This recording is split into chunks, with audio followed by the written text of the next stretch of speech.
When the in-game really hits, gold and silver are both going to go unobtainium, and they're probably going to go unobtainium in short order. You're watching Silver News Daily. Subscribe for more. Absolutely. So I do want to preface by saying that a shadowy cabal probably started the Ponzi scheme, but there doesn't need to be a lot of active management currently. There's not a lot of puppet masters doing this to all our lives during the Ponzi scheme. Once a Ponzi scheme gets started, it's pretty much self-driving. And I will share my screen now to demonstrate how the dollar is a Ponzi and how a Ponzi scheme like this works. The global financial system is a ticking time bomb, and most people have no idea it's about to explode. The warning signs are everywhere. Governments drowning in debt, central banks losing control, and inflation spiraling beyond their reach. But here's the real shocker. The entire fiat currency system is built on nothing but trust, and that trust is breaking down faster than ever. Throughout history, every paper money experiment has ended the same way: total collapse, hyperinflation, and a mad scramble for real assets. And today, we're standing on the edge of that cliff again. Gold and silver have always been the ultimate safe havens in times of crisis, but this time it's different. This time, we're facing a complete reset of the monetary system, and the demand for real money, hard money, is about to explode. Just look at what central banks are doing. They aren't holding cash or government bonds. They're hoarding gold at record levels. But the real story? It's silver. While everyone is focused on gold, silver is quietly setting up for the most violent price breakout in history. The supply is vanishing, industrial demand is soaring, and the price suppression that has kept silver artificially low is on the verge of snapping. So, what happens when a worthless fiat system collides with a scarce, undervalued, and essential monetary metal? A silver and gold explosion like we've never seen before. And if you're not ready for it, you're going to be left behind. Stay with me, because by the end of this, you'll understand exactly why the era of fake money is ending and why gold and silver are about to go parabolic. So we are probably heading into a hyperinflationary event followed by a gold revaluation if this is done quickly. So if Scott Bessent and Donald Trump say, look, okay, we made a big mistake over the last 100 years. We're going back to a gold standard. Here's the number of notes we have. Here's the amount of gold we have. It's now redeemable. Bam, we're going back to the 1890s. After the initial crash, we can get into very prosperous times. And I wanted to talk about what savings and investment look like on a gold standard. And the important thing to understand here is that savings is not investment. If you read a macroeconomic textbook, if you go take Macro 101 at any university, your textbook is going to say savings equals investment. That is not true. And there's a big difference between savings and investment. So to think about this, let's go to a desert island. So I want you to imagine I want the viewer to imagine they are shipwrecked on a desert island, and they're sitting there, and there's a bush with tons of berries, and there's every night there's a beautiful sunset. So you can, during your day, you can do two things. You can go and collect berries so that you may eat and survive, or you can consume leisure, which is sitting on the desert island and watching the beautiful sunset. Almost paradisical, almost like paradise, right? But you sit there and you say, you know what, I might, after a few days pass, you realize there's no ships, there's no airplanes. You say, I might be here a while. I better start building a house. And to build a house, I'm going to need an axe, and I'll build an axe out of stone. So you spend the next day, but to get the axe, you realize I'm going to have to give up picking berries. So what I'm going to do today is I'm going to pick berries late into the night. I'm going to skip the sunset that I usually watch. I'm going to pick berries late into the night, and I'm going to get this big pile of berries. And then the next day, I'm going to work on my axe. Now, those berries are savings. You have saved those berries. You've quite literally saved the berries. You've collected them, you've put them here, but you have not eaten them. You have saved them. Now, you don't have to invest them yet. The next day you could wake up, you say, you know what? I just want to spend the day on The entire fiat currency system is a lie. And once you see how it works, you'll understand why collapse is inevitable. At its core, fiat money is nothing more than government-issued currency backed by absolutely nothing, just blind faith. It's not tied to gold, silver, or any real-world asset. It's simply printed into existence by central banks, loaned out at interest, and endlessly devalued over time. This system isn't designed to preserve wealth. It's designed to extract it. History tells us exactly how this story ends. Every fiat currency in history, from the Roman denarius to the German Papiermark to the Zimbabwean dollar, has followed the same path. First, governments overspend. Then they print money to cover their debts. Inflation kicks in, trust erodes, and eventually, the currency collapses under its own weight. The US dollar, the euro, the yen, these are no different. They may seem strong now, but behind the scenes, they're being inflated away at a terrifying rate. And here's where it gets even worse. Unlike in the past, today's financial system is built on a foundation of pure debt. Governments, corporations, and individuals are buried under mountains of liabilities. And the only way to keep the system alive is to create even more debt. It's a Ponzi scheme on a global scale. And the moment confidence disappears, the whole thing implodes.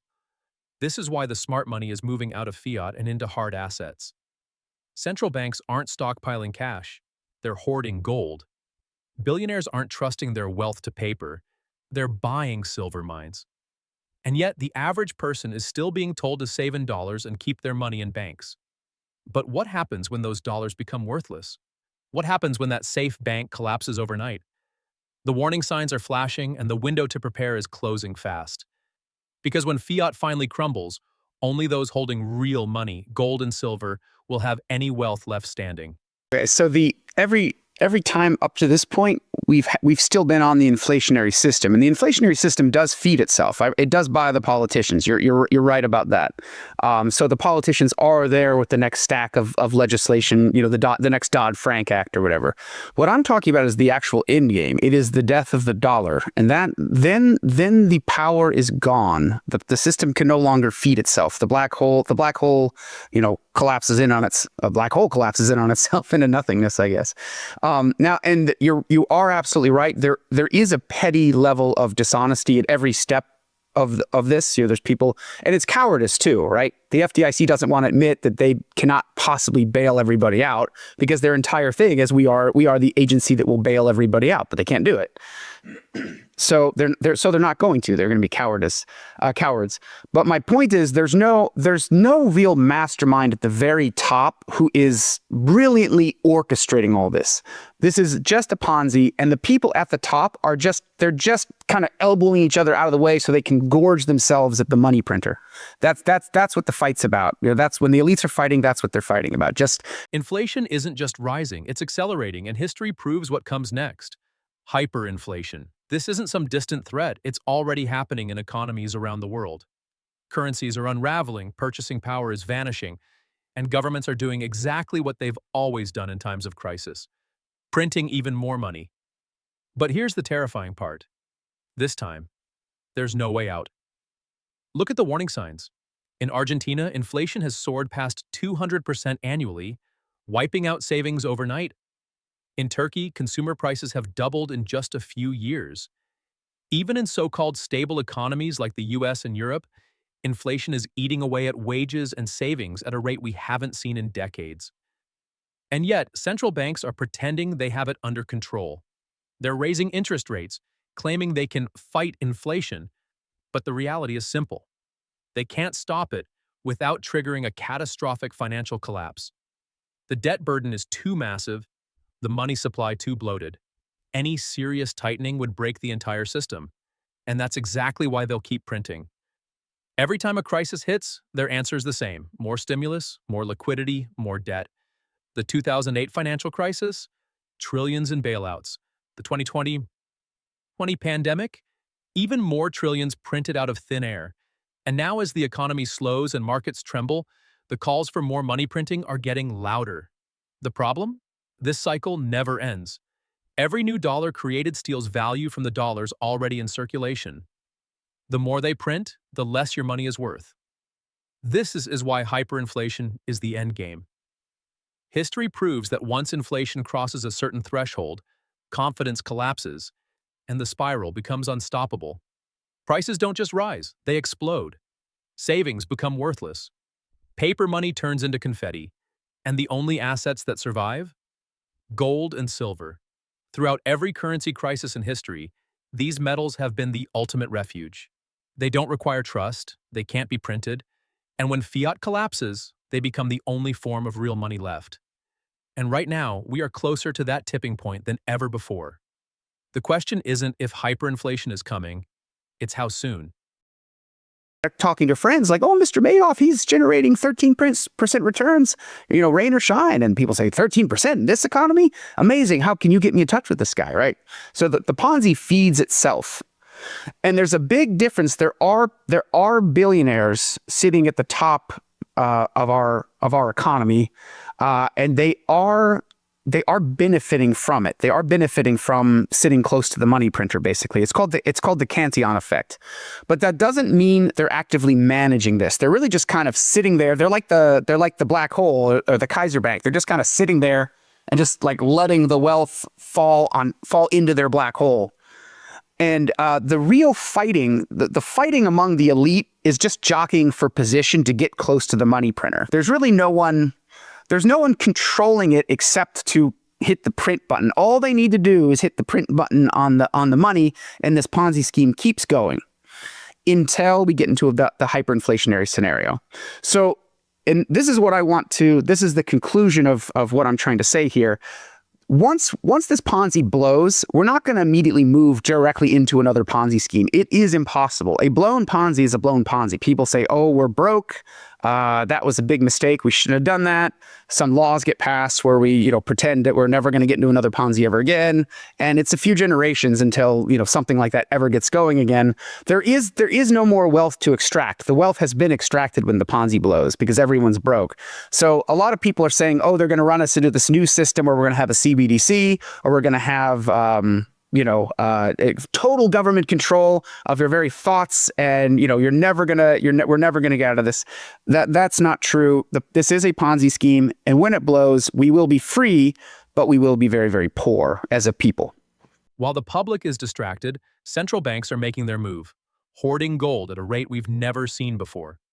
This isn't speculation. The numbers are undeniable.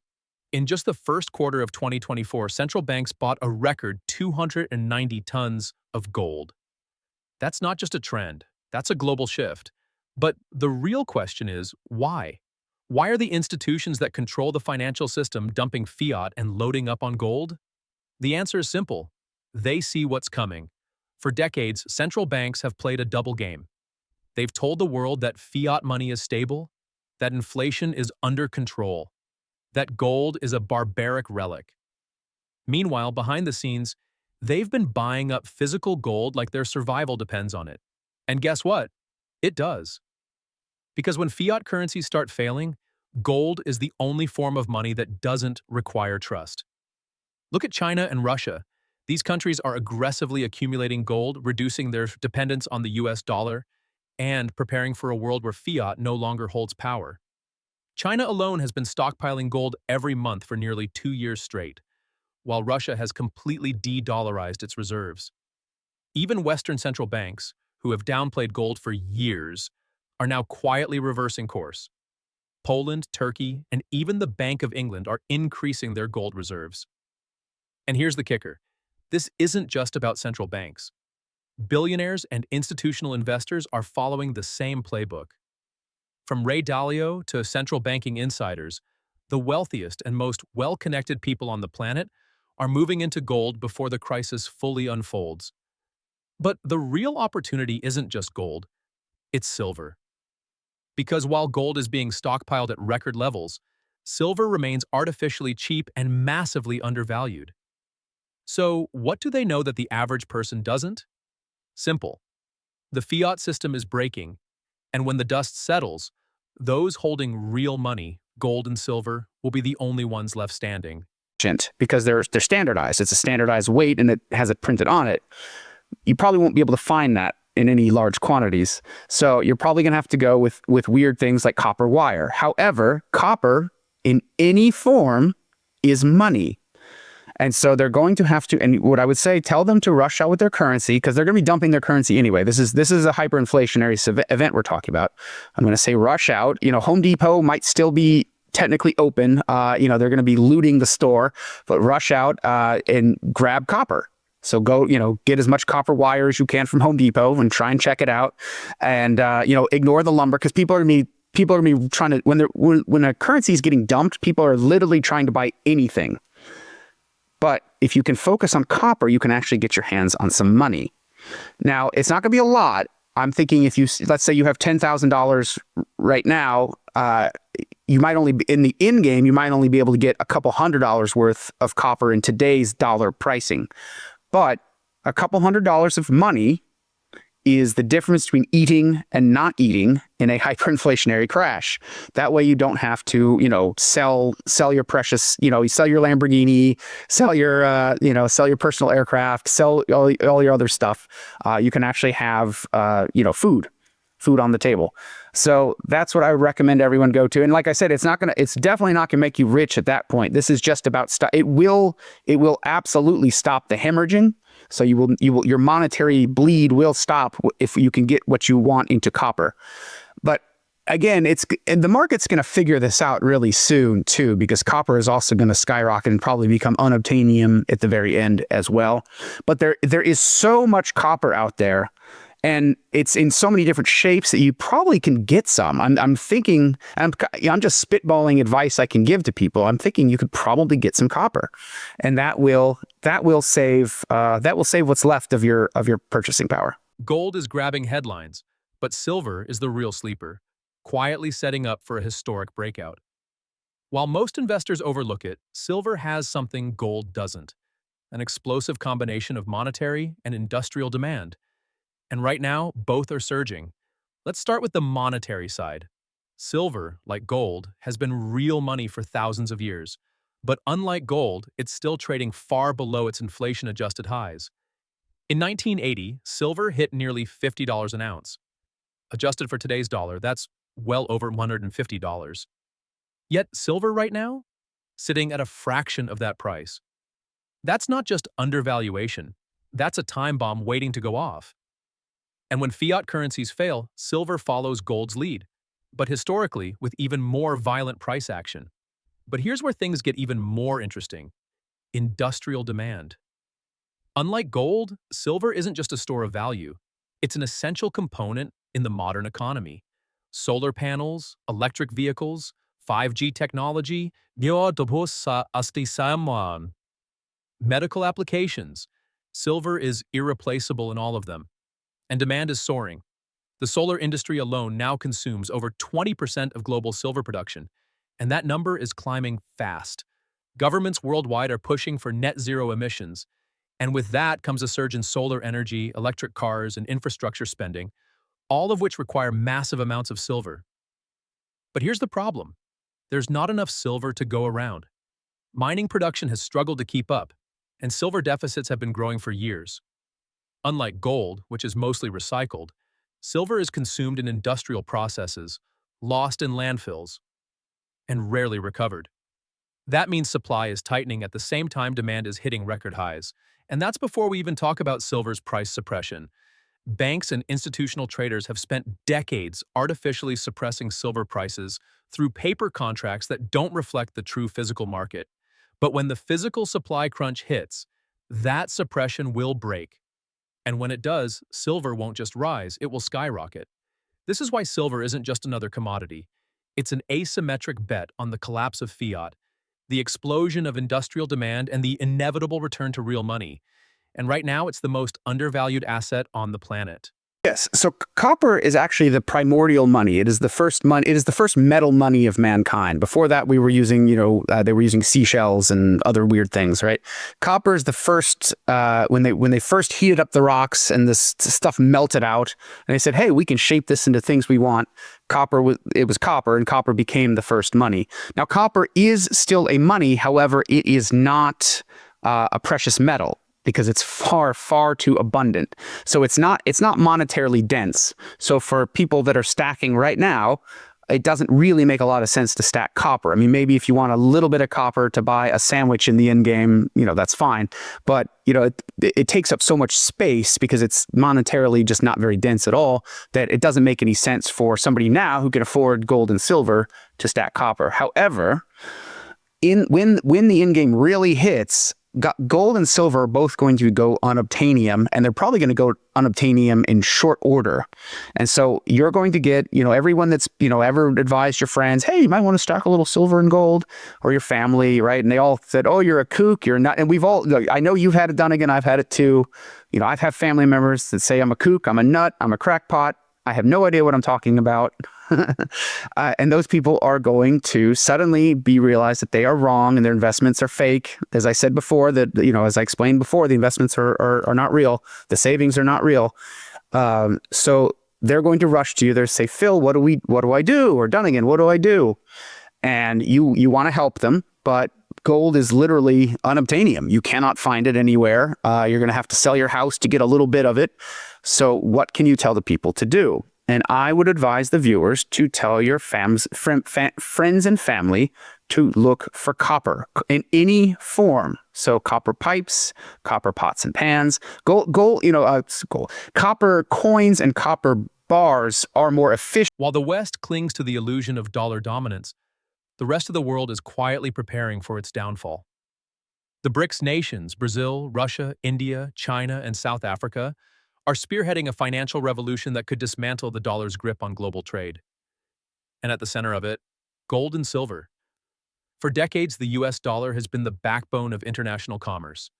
Nations were forced to trade in dollars, stockpile them as reserves, and trust the Federal Reserve's ability to maintain its value. But that trust is crumbling. Countries are watching the US government weaponize its currency, freezing foreign reserves, and debasing the dollar through endless money printing. Now they're looking for alternatives, and they're finding them in hard assets. BRICS is already making moves to bypass the dollar entirely. China and Russia are settling trade in their own currencies. Saudi Arabia, once a pillar of the petrodollar system, is openly discussing oil deals in yuan. Even smaller nations are following suit, ditching US treasuries in favor of physical gold. The message is clear. The world is moving away from fiat and back to real money. And here's the kicker. BRICS is reportedly working on a new gold-backed currency. If that happens, it would shatter the dollar's dominance overnight. Imagine an entire block of major economies conducting trade without the dollar, backed by tangible gold reserves instead of empty promises. It would trigger a flood of demand for gold and silver as nations rush to secure their wealth in something real. This isn't speculation. It's happening now. Central banks in BRICS countries are buying gold at a record pace, and silver demand is rising right alongside it. When the dollar loses its grip on global trade, the price of gold and silver won't just rise, they'll explode. And the people who see this coming and prepare now, they'll be the ones who emerge on top when the dust settles.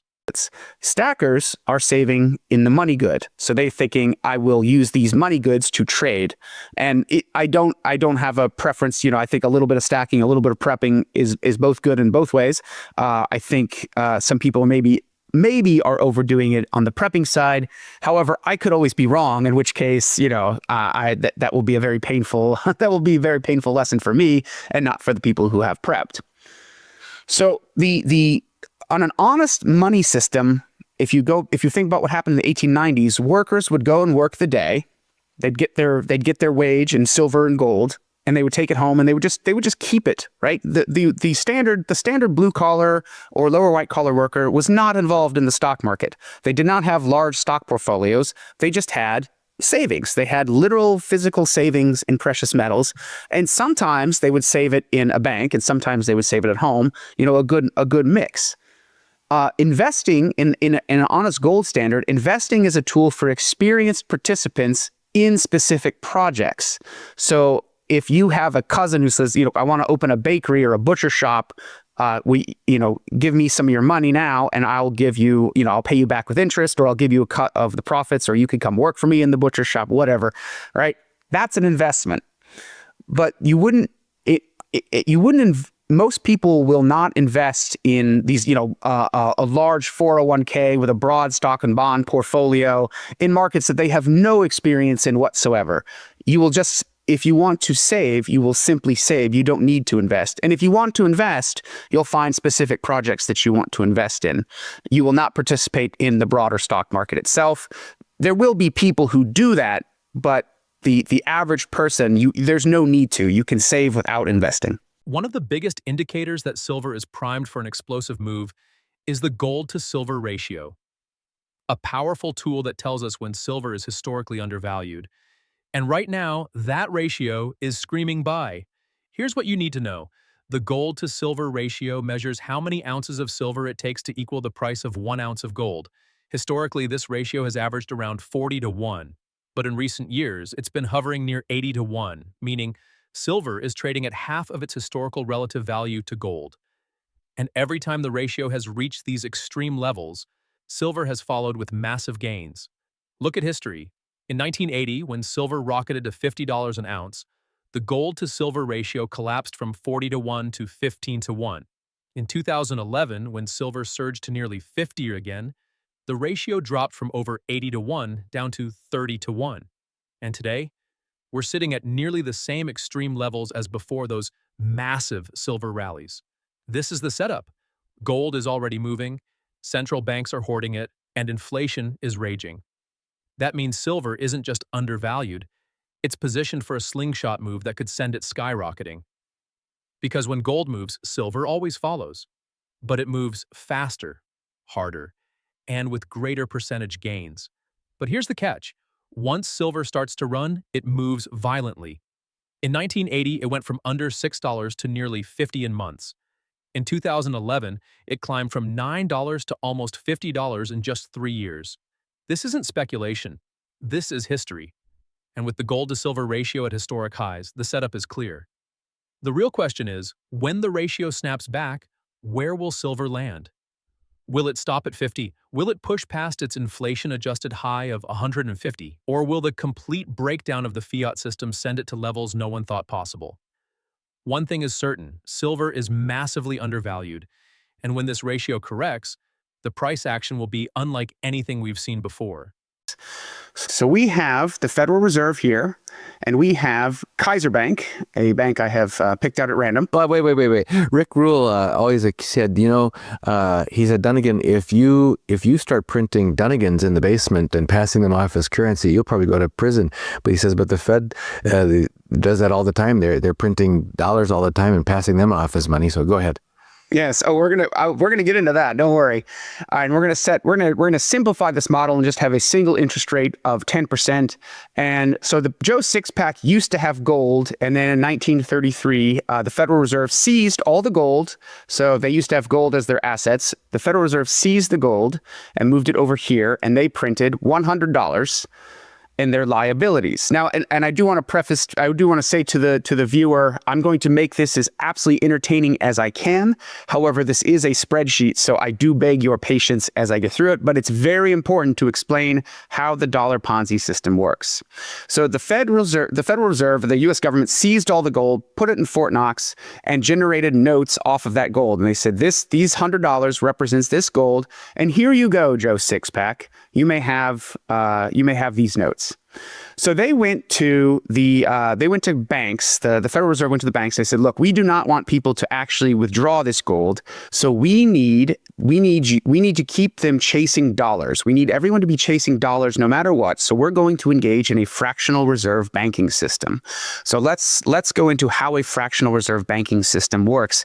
And I also want to give a huge shout out to John Titus of Best Evidence, because he is the one who explained this to me on his YouTube channel and personally as well. So a big thank you to him, and go watch his channel as well for much more in-depth explanation. But the way this basically works is Joe Sixpack now has this $100 in cash. And Joe Sixpack says, you know what? I don't feel comfortable having this much cash on me, so I'm going to go to a bank. So Joe Sixpack says, hey, Kaiser Bank. Oh, by the way, the ticky here, these represent the physical paper notes. That's all that this little ticky note is here. So Joe Sixpack goes to Kaiser Bank, and it says, Kaiser Bank, I would like to deposit $100. So they put in $100 that Kaiser Bank now has on its asset side, and Kaiser Bank now generates $100 in demand deposits. Joe Sixpack now has $100 in demand deposits in their checking account at Kaiser Bank. Everything good so far, nothing screwy, nothing's wrong. Now suddenly, Phil Lowe, I decide, you know what? I'm going to make a widget factory, and I'm going to sell widgets to the people and I'm going to make a profit doing that. But to do this, I need a loan. So I go to Kaiser Bank and I say, Kaiser Bank, I would like to borrow $1,000. For decades, the silver market has been one of the most manipulated in the world. Major banks and institutional traders have spent years artificially suppressing the price of silver, using paper contracts to keep it from rising in value. But here's the truth. They're running out of time, and when the physical supply squeeze hits, this entire scheme will collapse.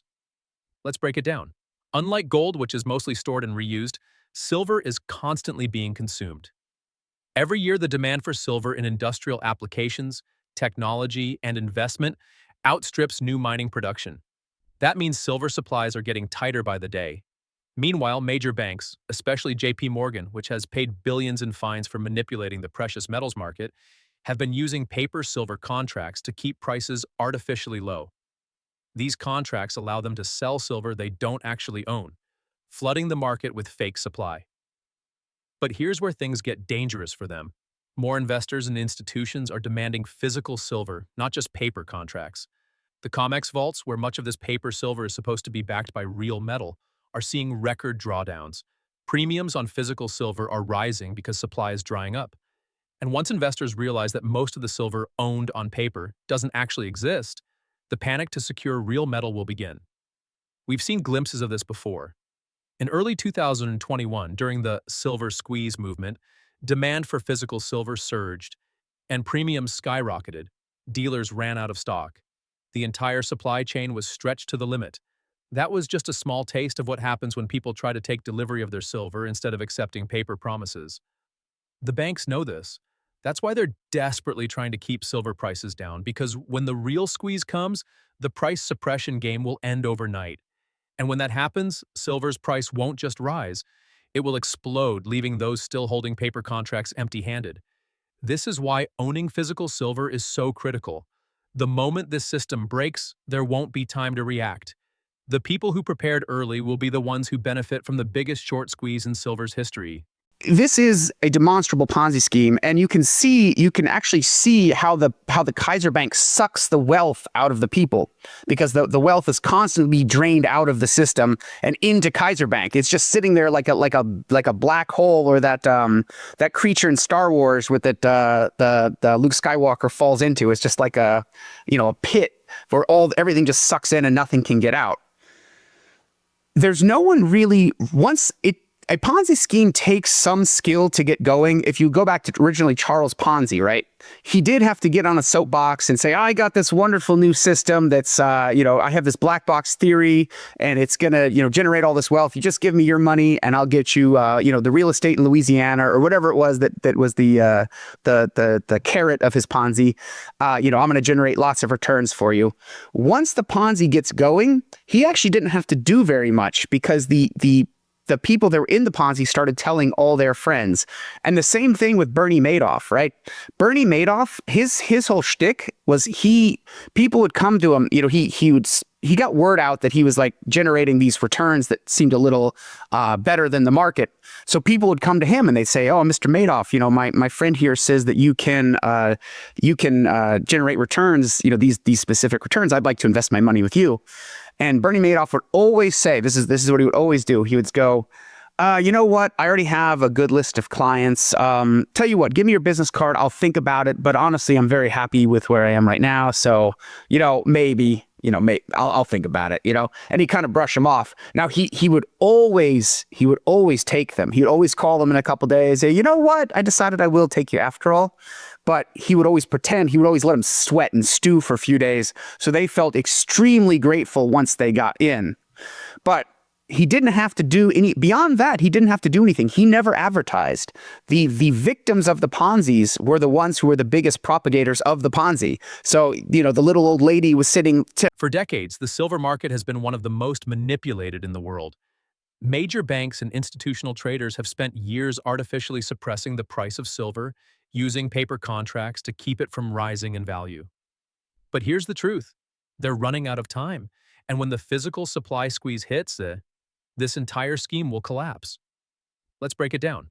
Unlike gold, which is mostly stored and reused, silver is constantly being consumed. Every year, the demand for silver in industrial applications, technology, and investment outstrips new mining production. That means silver supplies are getting tighter by the day. Meanwhile, major banks, especially JP Morgan, which has paid billions in fines for manipulating the precious metals market, have been using paper silver contracts to keep prices artificially low. These contracts allow them to sell silver they don't actually own, flooding the market with fake supply. But here's where things get dangerous for them. More investors and institutions are demanding physical silver, not just paper contracts. The COMEX vaults, where much of this paper silver is supposed to be backed by real metal, are seeing record drawdowns. Premiums on physical silver are rising because supply is drying up. And once investors realize that most of the silver owned on paper doesn't actually exist, the panic to secure real metal will begin. We've seen glimpses of this before. In early 2021, during the silver squeeze movement, demand for physical silver surged, and premiums skyrocketed. Dealers ran out of stock. The entire supply chain was stretched to the limit. That was just a small taste of what happens when people try to take delivery of their silver instead of accepting paper promises. The banks know this. That's why they're desperately trying to keep silver prices down, because when the real squeeze comes, the price suppression game will end overnight. And when that happens, silver's price won't just rise. It will explode, leaving those still holding paper contracts empty-handed. This is why owning physical silver is so critical. The moment this system breaks, there won't be time to react. The people who prepared early will be the ones who benefit from the biggest short squeeze in silver's history. Beach, eating berries and watching the sun do its full course. So that would not be investing. Now you're just consuming your berries the next day that you saved. To invest the berries, you have to spend that time not engage in leisure. You have to go get a stick. You have to go find a rock. You have to clink the rock against another rock to make it into a roughly a stone axe shape. And then you have to find a way, you find some vines to try and tie it to the wood so you can make an axe. And those berries are keeping you nourished throughout that time. So the savings is just delaying present consumption for future consumption. So when you've delayed the present consumption and saved the berries, you have saved, and then you have used those savings to invest. Now, this is just trapped on a desert island. There is nothing more, this is kind of ironic, there is nothing more useless than gold if you are by yourself on a desert island, right? It's too soft to make anything out of. You can maybe make jewelry out of it, but there's no one to look at it besides yourself, and there's nobody to trade with, so you can't use it as money. So gold, when you're by yourself, gold is the single most useless element in the universe that you could think of. But when you have a market, when you have multiple people, you have a market. And when you have a market, you have a money, and gold being one of the best monies, you are allowed to save in money. Markets allow people to save in money. So instead of saving the berries directly, you can save gold and then use that gold to purchase money. Now, in this inflationary system, what they are doing is they're forcing us to contribute into false investments. When we bury gold in our backyard, we are saving that gold, but we are not investing it. The Ponzi scheme, the dollar Ponzi scheme, is trying to suck that gold out into these false investments so that the people closer to the money printer can get the benefit of the money itself without having to actually contribute the money. So when you think of someone like a prepper, preppers are actually saving indirect goods, right? So if somebody's like, I'm worried that the gas stations aren't going to work, so I'm going to stack some gas. I'm worried the electricity's not going to work. I'm going to put solar panels on my house. I'm worried the markets might shut down, so I'm going to stack food, right? What you are doing is you are saving indirect consumer goods. As the fiat system crumbles, governments and individuals alike will be forced to return to something they abandoned long ago: sound money. For centuries, gold and silver were the backbone of economic stability, providing a reliable store of value and a check against reckless government spending. But when fiat currency took over, everything changed. Governments could print endless amounts of money, inflate away debts, and manipulate the economy at will. The result? The financial disaster we see unfolding today. But here's the reality. Fiat systems always fail.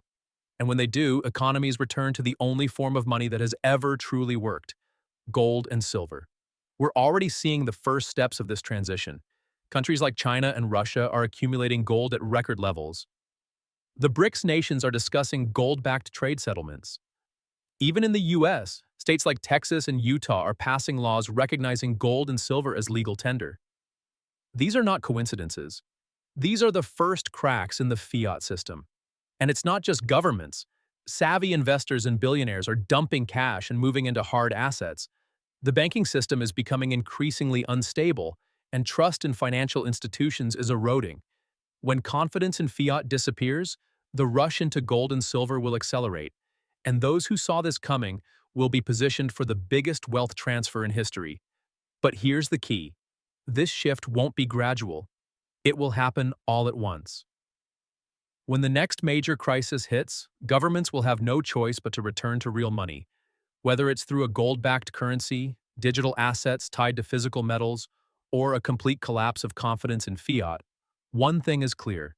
Gold and silver will once again be the foundation of the financial system.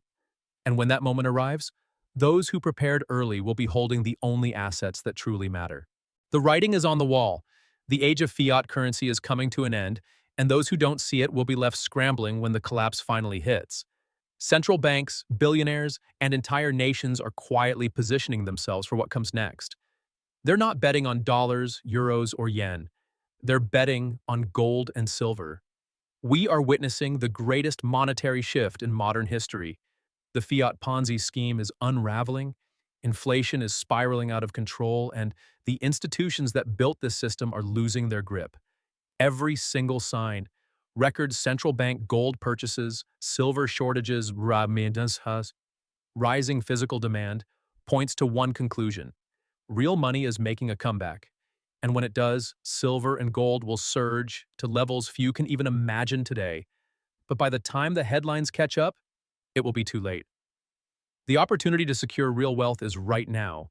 When the rush begins, premiums on physical metals will skyrocket, supply will vanish, and those still clinging to fiat will be left watching as their purchasing power evaporates. The biggest wealth transfer in history is happening in real time. The question is, will you be on the right side of it?